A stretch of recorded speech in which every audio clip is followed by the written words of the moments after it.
பிதாவாகிய தேவனாலும் கர்த்தராகிய இயேசு கிறிஸ்துவின் நாமத்தினால் உங்களுக்கு கிருபையும் சமாதானம் உண்டாவதாக. இன்று நாம் தெரிந்து கொள்ளப்பட்ட பாடம் என்னவென்றால், தீத்து 1:16 அவர்கள் தேவனை அறிந்திருக்கிறோம் என்று அறிக்கை பண்ணுகிறார்கள், கிரியைகளினாலோ அவரை மறுதலிக்கிறார்கள். அவர்கள் அருவருக்கப்படத்தக்கவர்களும் கீழ்ப்படியாதவர்களும் எந்த நற்கிரியையும் செய்ய ஆகாதவர்களுமாயிருக்கிறார்கள். பாருங்க, இன்னைக்கு இந்த உலகம் கிறிஸ்துவை சார்ந்து இருக்குதுங்க. கிறிஸ்துவை சார்ந்து இருக்கும் பொழுது அவர்கள் தேவனை அறிந்திருக்கிறார்கள், கர்த்தராகிய இயேசு கிறிஸ்துவையும் அறிந்திருக்கிறார்கள். அறிந்திருக்கிற இவர்கள் கிரையினாலேயோ மறுதலிக்கிறார்கள். அப்போ கிறிஸ்து இந்த தீத்து புஸ்தகத்தில் பவுல் அப்போஸ்தலர் அழகாக விசுவாசிகளுக்காக எழுதி கொண்டிருக்காங்க. அங்கு விருத்த சேதனம் பண்ண வேண்டும் என்று சில சனங்கள் அங்கு உருவாகிறதை நாம் பார்க்குறாங்க.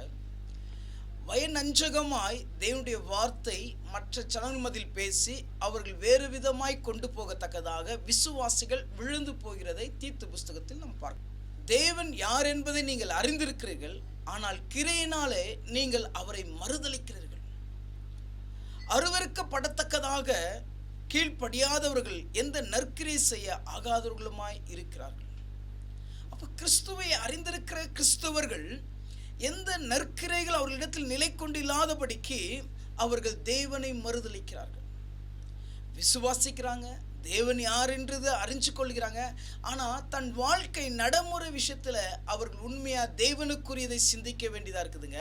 ஆனால் அவங்க நடைமுறை வாழ்க்கையில் தேவனை அவர்கள் மறுதலிக்கிறதை பவுல் அப்போஸ்தலர் அழகாக தீத்து எழுதின நிருபத்தில் அங்கே பேசுகிறார்கள். அப்போ கிறிஸ்தவர்களை சார்ந்திருக்கிற நாம் எப்படி இருக்கிறோம் என்பது தான் இந்த பாடங்க. அன்று தீத்துவின் நாட்களிலே விசுவாசிகள் தேவனுக்கு விரோதமான சிந்தனை சிந்தித்து தேவனை யார் என்று அறிந்தும் தேவனை அவர்கள் மறுதலித்ததை அந்த இடத்துல பார்க்கிறாங்க. அப்படி இன்று தினத்தில் உலகத்தில் நாம் காண்கிற பொழுது விசுவாசிகள் எப்படி இருக்கிறார்கள் என்று தேவன் நமக்கு கொடுக்கப்பட்டிருக்கிற இந்த வேத புஸ்தகத்தில் சத்தியத்தை அறிந்திருக்கிற நாம் எப்படி நிலை கொண்டிருக்கிறோம் என்பது இந்த பாடத்தில் நாம் தெரிந்து கொள்வோங்க. நாம் வாசிக்க கேட்போம். ஏசாயா 29:13.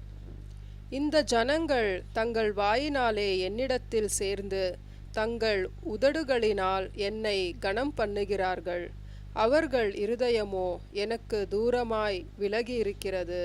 அவர்கள் எனக்கு பயப்படுகிற பயம் மனுஷராலே போதிக்கப்பட்ட கற்பனையாயிருக்கிறது.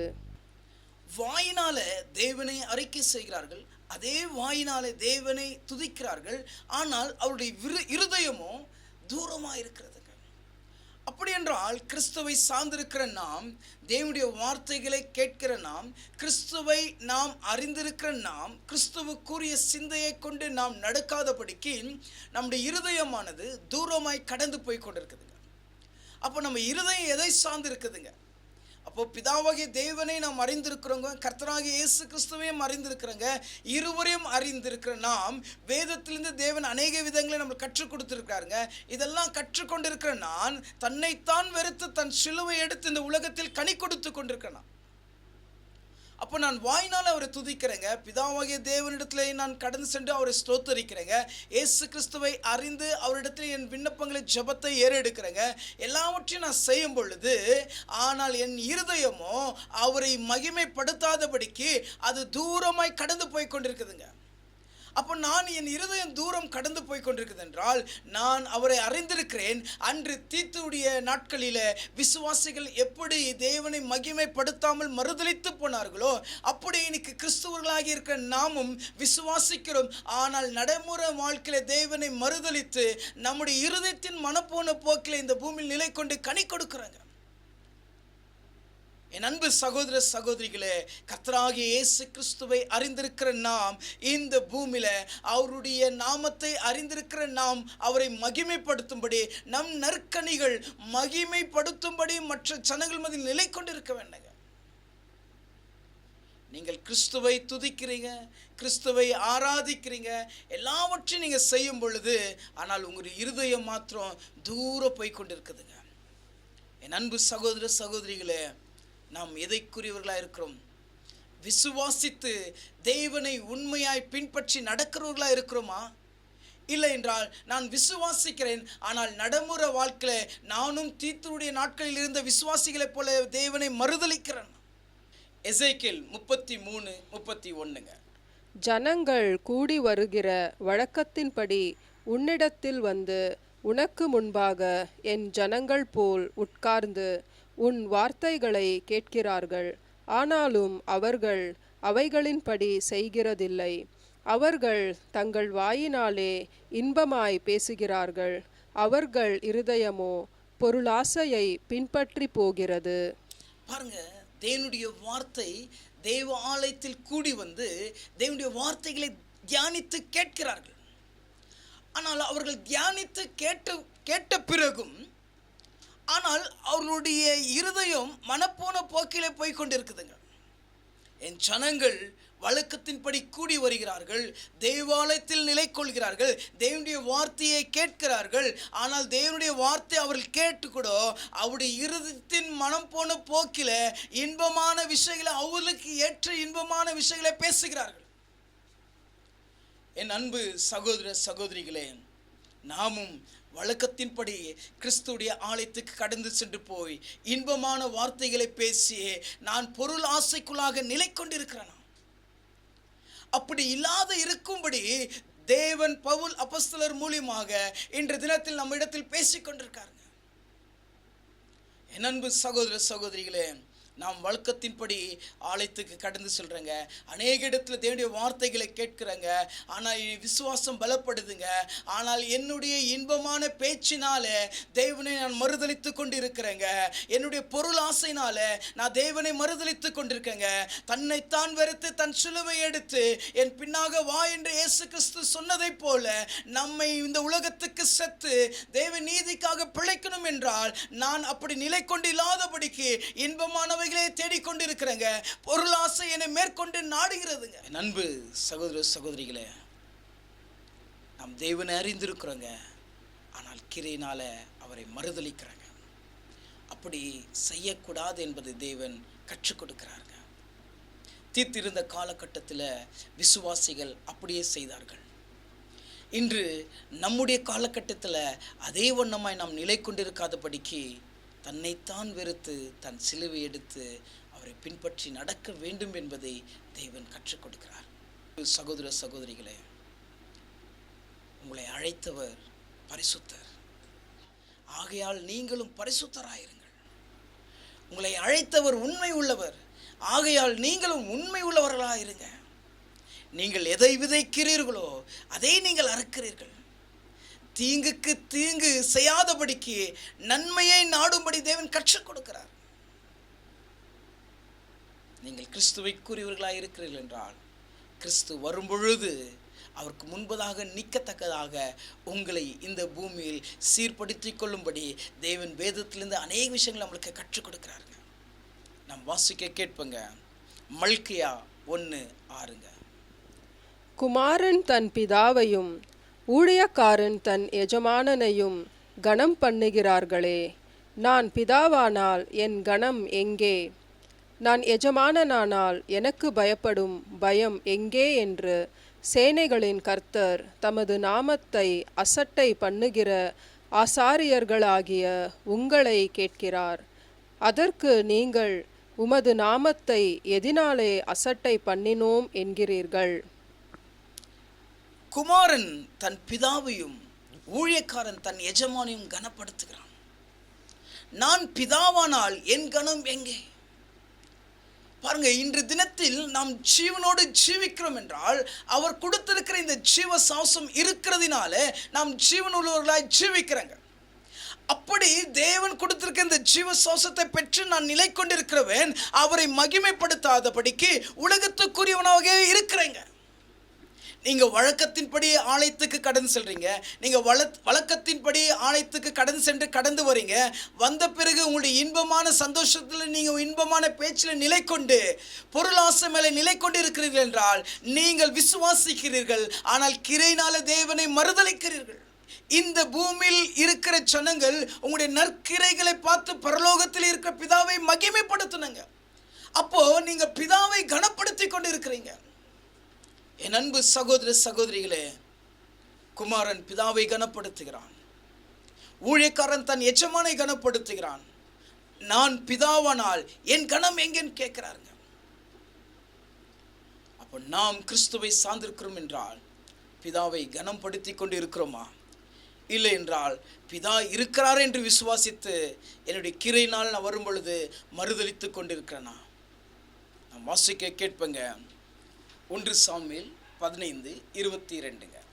அதற்கு சாமுவேல், கர்த்தருடைய சத்தத்திற்கு கீழ்ப்படுகிறதை பார்க்கிலும் சர்வாங்க தகனங்களும் பலிகளும் கர்த்தருக்கு பிரியமாயிருக்குமோ? பலியை பார்க்கிலும் கீழ்ப்படிதலும் ஆட்டுக்கடாக்களின் நினத்தை பார்க்கிலும் செவி கொடுத்துதலும் உத்தமம். பலியை பார்க்கிலும் கீழ்ப்படிதல் உத்தமம் என்று சொல்றாங்க. நீங்க ஒரு தவறு செய்து அந்த தவறுக்கு பலியை கொடுக்கிறதை பார்க்கிலும் நீங்கள் தேவனுடைய வார்த்தைக்கு செவிசாய்த்து கீழ்ப்படிந்து நடப்பது உத்தமம் என்றாருங்க. அப்போ கிறிஸ்தவர்களா சார்ந்திருக்கிற நாம் தேவனுடைய வார்த்தைகளை கேட்கிறோங்க. தேவனோடு நம்ம அந்த வார்த்தைகளை கேட்டு அந்த வார்த்தைகளின் பிரமாய் நடக்க வேண்டிய நாம் செவி சாய்க்காதபடிக்கு, அவருக்கு கீழ்ப்படியாதபடிக்கு, இந்த உலகத்தின் ஜனங்களைப் போலவே நான் விசுவாசிக்கிறேன், ஆனால் அவருடைய வார்த்தைக்கு செவி கொடுக்காமல் நடக்காமல் என்னுடைய இருதயத்தின் சிந்தனை போல நிலை கொண்டு இருக்கிறாங்க. என் அன்பு சகோதர சகோதரிகளே, உங்கள் வாழ்க்கையில் நீங்கள் தேவனுக்கு பயந்து அவருடைய வார்த்தைக்கு கீழ்ப்படினாங்க. நாம் கிறிஸ்துவர்களை சார்ந்து இருக்கிறோங்க, கிறிஸ்துடைய சிந்தையை கொண்டு இருக்கிறோங்க. அப்படி இருக்கிற நாம் தேவனாகிய பிதாவாகிய தேவனை நாம் விசுவாசிக்கிறோம், கர்த்தராகிய இயேசு கிறிஸ்துவை விசுவாசிக்கிறோங்க. விசுவாசத்தை பார்க்கிலும் இன்னும் நீங்கள் அதிகமாய் அவரோடு இணைந்து இருக்க வேண்டுங்க. அதான் நாம் வாசித்தங்க. 1 தீத்து 1:14 என்ன வாசித்தோம் என்றால், பிதாவாகிய தேவனை அறிகிறாங்க, கர்த்தராகிய இயேசு கிறிஸ்துவை அறிந்து கொள்கிறாங்க, ஆனால் கிரையினாலோ மறுதலிக்கிறாங்க.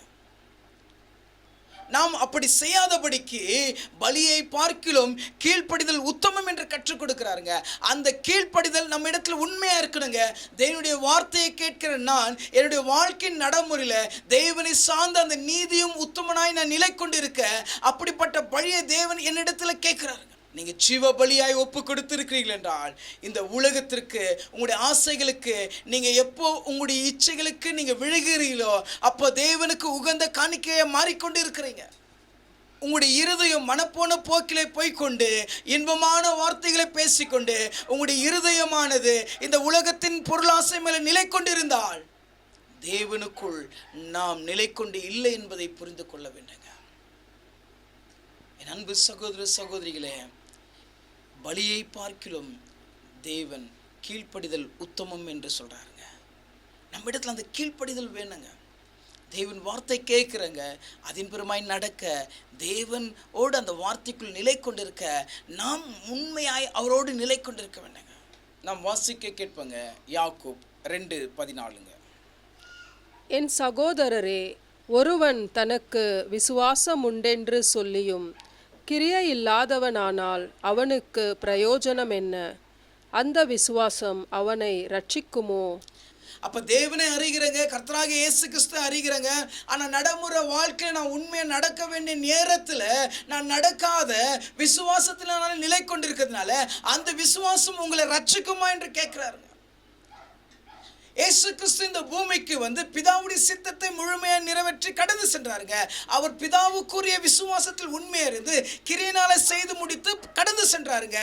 பவுல் அப்போஸ்தலர் தேவனால் தெரிந்து கொள்ளப்பட்டு இயேசு கிறிஸ்துடைய எல்லா விஷயத்தையும் அறிந்து இந்த பூமியில பிதாவுக்குரியதும் இயேசுக்குரியதை சிந்தித்து அவர் செயல்பட்டு உண்மையோடு முத்துமத்தோடு நடந்ததுனால இன்று நம்மிடத்தில் பிதாவாகிய தேவன் தீத்துடைய புஸ்தகத்திலிருந்து விசுவாசிகளுக்கு எழுதப்பட்ட அந்த வார்த்தையில் நம்மோடு பேசிக் கொண்டிருக்காருங்க. நீங்கள் விசுவாசிக்கிறீர்கள், ஆனால் கிரையிலனா அந்த விசுவாசம் உங்களை ரட்சிக்குமா என்று கேட்கிறாருங்க. நான் உத்தமனாக இருக்கணுங்க, நான் உண்மை உள்ளவனாக இருக்கணுங்க, நான் நீதியை சார்ந்திருக்கணுங்க, தெய்வ பயபக்தியோடு இந்த பூமியில் கனி கொடுக்கணுங்க. இந்த உலகத்தில் நான் வாழும் பொழுது இந்த உலகத்தின் ஜனங்கள் என்னுடைய நற்கிரைகளை கண்டு பரலோகத்தில் இருக்க பிதாவை மகிமைப்படுத்தணுங்க. அப்போ நான் வாழ்கிற வாழ்க்கை எப்படிப்பட்டதா இருக்குதுங்க? நான் வெறும் விசுவாசத்தில் நிலை கொண்டு இருக்கிறேனா, இல்லை தேவனுக்குரிய சிந்தையாய் நான் இந்த பூமியில கனி கொடுத்து கொண்டிருக்கிறேனா? அன்பு சகோதர சகோதரிகளே, இந்த வார்த்தையை கேட்டுக்கொண்டிருக்கிற நாம் விசுவாசம் மாத்திரம் இருந்தால் போதாதுங்க, கிரையினாலும் நாம் இந்த பூமியில் கனி கொடுக்க வேண்டும் என்பது தேவன் கற்றுக் கொடுக்கிறாருங்க. நாம் வாசிக்க கேட்போம். யாக்கோப் 1:22. அல்லாமலும் நீங்கள் உங்களை வஞ்சியாதபடிக்கு திருவசனத்தை கேட்கிறவர்களாய் மாத்திரமல்ல, அதின்படி செய்கிறவர்களாயும் இருங்கள். நீங்க வஞ்சித்து போகாதபடிக்கு திருவசனத்தை கேட்கிறவர்களால் மாத்திரம் அல்ல, அதின்படி செய்கிறவர்களாய் இருங்கள் என்பது தேவன் கற்றுக் கொடுக்கிறாருங்க. கிறிஸ்துவை சார்ந்திருக்கிறோம், கிறிஸ்துடைய சிந்தையாய் நாம் இந்த பூமியில கனி கொடுக்கும்படி தேவன் கற்றுக் கொடுக்கிறாருங்க. அப்ப கிறிஸ்துவை சார்ந்திருக்கிறோம் என்றால் முழு இருதயத்தோடு, முழு ஆத்துமோடு, முழு பலத்தோடு தேவனை அன்புக்கு சொல்றாருங்க. அது உன்னிடத்தில் இருக்கும் பொழுது அன்பு அயோக்கியமானதை செய்யாது, அன்பு தற்பொழிவை நாடாது, அனம் சினம் அடியாது, அன்பிடத்துல இந்த பொறாமான குணங்கள் வராதுங்க. அப்ப நீங்க திருவசனத்தை கேட்டு திருவசனத்தின் பிரமாய் நீங்க நடக்க வேண்டும் என்பது தேவன் கற்றுக் கொடுக்கிறாருங்க. நான் வசனத்தை கேட்கிறேங்க, ஆனால் அதன் பிரமாய் நடக்காத போகிறதுனால நான் தேவனை மறுதலிக்கிறவனாய் இருக்கிறேங்க. அது அழகாய் பிழை பூட்டுறாருங்க. ஒருவன் திருவசனத்தை கேட்டும் அதன் பிரகாரமாய் அவன் நடக்கல என்றால் அவன் தேவனை மறுதலிக்கிறவனாய் இருக்கிறான். என் அன்பு சகோதர சகோதரிகளே, நாம் தேவனுடைய வார்த்தைகளை கேட்கிறோங்க. நாம் கேட்கிறதை மாத்திரம் அல்லாமல் நாம் நடைமுறை வாழ்க்கையில் உண்மையாக கர்த்தரை சார்ந்து நடக்க வேண்டுங்க. நீங்கள் திருவசனத்தை கேட்கிறவர்களா மாத்திரம் அல்லங்க, திருவசனத்தின் பிரகாரமாய் நடக்கிறவர்களா நீங்கள் கனி கொடுக்கணுங்க. இயேசு கிறிஸ்து பிதாவுடைய வார்த்தையை கேட்டு அதே வண்ணமாய் அவர் நடந்தாருங்க. அவர் சுயமாய் ஒன்றும் செய்யவில்லைங்க. பரலோகத்திலிருந்து பிதாவிடத்தில் எதை கற்றுக்கொண்டாரோ அதே இந்த பூமியில அவர் பேசினாருங்க. நீங்கள் பிதாவாகிய தேவனிடத்திலும் கர்த்தராகிய இயேசு கிறிஸ்து இடத்திலும் கற்றுக்கொண்ட வார்த்தையின் பிரமாய் நீங்கள் இந்த பூமியில கனி கொடுக்க வேண்டும் என்பதை கற்றுக் கொடுக்கிறாருங்க. இயேசு கிறிஸ்து பிதாவாகிய தேவனை முழு இருதயத்தோடு, முழு ஆத்துமோடு, முழு மனதோடு தேவனை அவர் எப்படி அன்பு கூர்ந்தாரோ அப்படியே நீங்க இந்த பூமியில நிலை கொண்டிருக்க வேண்டும் என்பதை கற்றுக் கொடுக்கிறாருங்க. உன்னை நீ நேசிப்பதை போல பிற நேசி எப்படி சொன்னாரோ அப்படியே நாமும் சபையாகி இன்ற தினத்தில் இந்த உலகத்தில் அப்படிப்பட்ட கனியை கொடுக்க வேண்டும் என்று கற்றுக் கொடுக்கிறாருங்க. நீங்கள் திருவசனத்தை கேட்டு அதன் பிறமாய் நீங்கள் நடக்கலை என்றால் நீங்கள் தேவனை மறுதலித்து கொண்டிருக்கிறீங்க. என் அன்பு சகோதர சகோதரிகளே, நீங்கள் திருவசனத்தை கேட்கிறீர்கள், அதன் பிறமாய் நடக்க வேண்டும் என்பது தேவன் நமக்கு பிழை பூட்டி கொண்டிருக்காருங்க. நாம் வாசிக்க கேட்போம். ஆதியாகும் 6:8. நோவாவுக்கோ கர்த்தருடைய கண்களில் கிருபை கிடைத்தது. பாருங்க என் அன்பு சகோதர சகோதரிகளே, நோவாவுக்கோ கர்த்தருடைய கண்களிலிருந்து கிருபை கிடைச்சிச்சுங்க. ஏன் அவருக்கு கர்த்தருடைய கண்களிலிருந்து கிருபை கிடைச்சிச்சுன்னா, அதே அதிகாரத்தின் 6ஆம் அதிகாரம் 9ஆம் வசனத்தில் தேவன் வெளிப்படுத்தி பேசுறாருங்க. நோவா தன் காலத்தில் இருந்தவர்களுக்குள்ளே நீதிமானும் உத்தமனுமாயிருந்தான். நோவா தேவனோடே சஞ்சரித்து கொண்டிருந்தான். நோவா இருந்த காலகட்டத்தில் அவர் உத்தமனா இருந்தாருங்க, அவர் நீதிமானா இருந்தாருங்க, அவர் தேவனோடு சஞ்சரித்து கொண்டிருந்தாருங்க. பாருங்க, அங்கிருந்த எல்லா ஜனங்களும் பாவத்தினால் விழுந்தார்கள். அப்படி என்றால் தேவனை அறிந்தார்கள், தேவனை அவர்கள் மகிமைப்படுத்தாதபடிக்கு தன் மனப்போன போக்கில பாவத்தினால் விழுந்து அவர்கள் மிகவும் பெருகி பாவத்தினாலே மூழ்கினதினால தேவன் அவர்கள் மேலே கோபம் கொண்டு அவர்களை தேவன் ஒன்றுமில்லாதபடிக்கு அவர்கள் அழித்து போட்டார். அந்த இடத்துல ஒரு உத்தமனாகிய மனுஷன் இருந்தாருங்க, அவர் தான் நோவா. நோவாவுக்கோ கர்த்தருடைய கண்களிலிருந்து கிருபை கிடைச்சிச்சுங்க.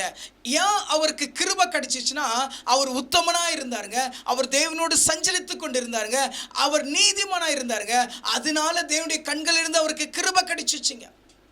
பாருங்க, தீத்து 1:16 நம்ம என்ன வாசித்தோம் என்றால், தேவனை அறிந்தும் கிரையினால நீங்கள் மறுதலிக்கிறீர்கள் என்று தேவனை கற்றுக் கொடுத்தாருங்க. நாமும் இன்று தினத்தில் தேவனை அறிந்திருக்கிறோங்க, ஆனா கிரையினால நம்ம மறுதலிக்கிறோம் என்றால் நாமும் இந்த உலகத்தில் வருகிற பாடுகளுக்குள்ளாக சிக்கிக்கொள்வாங்க. நோவா அங்கிருந்த ஜனங்கள் எல்லாரும் காட்டிலும் அவர் உத்தமனாக இருந்தாருங்க. நோவா அங்கே இருந்த எல்லா ஜனங்களையும் பார்க்கிலும் நீதிமானா இருந்தாருங்க. நோவா அங்கே இருந்த எல்லா ஜனங்களையும் பார்க்கிலும் தேவனோடு சஞ்சரித்து கொண்டிருந்தாருங்க.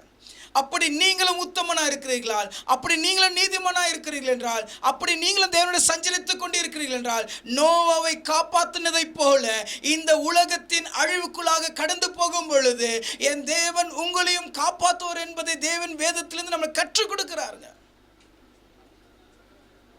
என் அன்பு சகோதர சகோதரிகளே, நாம் விசுவாசிக்கிற தேவன் பரிசுத்தருங்க. ஆகையால் நீங்களும் பரிசுத்தராயிருங்கள். உங்களை அழைக்கப்பட்டவர் உண்மை உள்ளவருங்க. ஆகையால் நீங்கள் இந்த பூமியில உண்மை உள்ளவர்களாக இருங்கள் என்பதை கற்றுக் கொடுக்கிறார்கள். அப்போ இந்த பாடத்திலிருந்து நாம் என்ன கற்றுக்கொள்கிறோம் என்றால், நான் வழக்கத்தின்படி ஆலைகளுக்கு கடந்து செல்றேங்க, விசுவாசத்தினால தேவனை நோக்கி கூப்பிடுறேங்க. ஆனால் நடைமுறை வாழ்க்கையில் நடக்க வேண்டிய நான் நடக்காமல் தேவனை மறுதலித்து போய் கொண்டு இருக்கிறேங்க. அப்படி நீங்க இருக்காதபடிக்கு நீங்கள் தேவனை சார்ந்திருக்கும் பொழுது உங்கள் இந்த உலகத்தின் முடிவு காலத்தில் நீங்கள் நிலை கொண்டிருப்பதினால உங்களுக்குள்ளாக எந்த சேதமும் ஆளுகை செய்யாதபடிக்கு, யார் ஒருவன் நீதிமானா இருக்கிறானோ, யார் ஒருவன் உத்தமனா இருக்கிறானோ, யார் ஒருவன் தேவனை சஞ்சரித்துக் கொண்டிருக்கானோ, அப்படிப்பட்ட ஒரு மனுஷனுக்கு தேவன் அழகாய் பிழை போட்டி கொண்டிருக்காருங்க. கர்த்தருடைய கண்களிலிருந்து நோவாவுக்கு எப்படி கிருபை கிடைச்சிச்சோ அப்படியே உங்களுக்கும் தேவனுடைய கிருபை கிடைக்குங்க. என் அன்பு சகோதர சகோதரிகளே, நாம் விசுவாசத்தால் மாத்திரம் போதாதுங்க, கிரியையினால் நாம் நடக்க வேண்டியதாக இருக்குதுங்க. கிறிஸ்து எப்படி அவர் நடந்து போனாரோ, பவுல் அப்போஸ்தலர் எப்படி தன்னை முழுமையாக தேவனுக்கு ஒப்பு கொடுத்தாரோ, நாமும் இந்த பூமியில் அப்படி கனி கொடுக்க வேண்டும் என்பது தேவன் இந்த பாடத்திலிருந்து கற்றுக் கொடுக்கிறாருங்க. நாம் தேவனை அறிந்திருக்கிறோம், கர்த்தராகிய இயேசு கிறிஸ்துவை அறிந்திருக்கிறோம். அறிந்திருந்தும் நாம் மறுதலிக்கிறோம் என்றால், நான் இன்னும் இந்த உலகத்தின் கூறிய காரியங்களை நிலை கொண்டிருக்கிறேங்க. விசுவாசிக்கிறேன், ஆனால் கிரையினால செய்ய வேண்டியதை செய்யாமல் போய் கொண்டிருக்கிறேங்க. அப்படி இல்லாதபடிக்கு நான் நோவாவை போல நீதிமானாயிருந்து உத்தமனாயிருந்து தேவனோடு நான் சஞ்சரித்து கொண்டிருக்கேனா, அன்றைய தினத்தில் வந்த ஆபத்திலிருந்து நோவாவை தேவன் பாதுகாத்ததை போல நம்மையும் தேவன் பாதுகாப்பாருங்க. பிதாவாகிய தேவனும் கர்த்தராகிய இயேசு கிறிஸ்துடைய கிருபையும் சமாதானம் உங்கள் அனைவரோடு கூட இருப்பதாக. ஆமென்.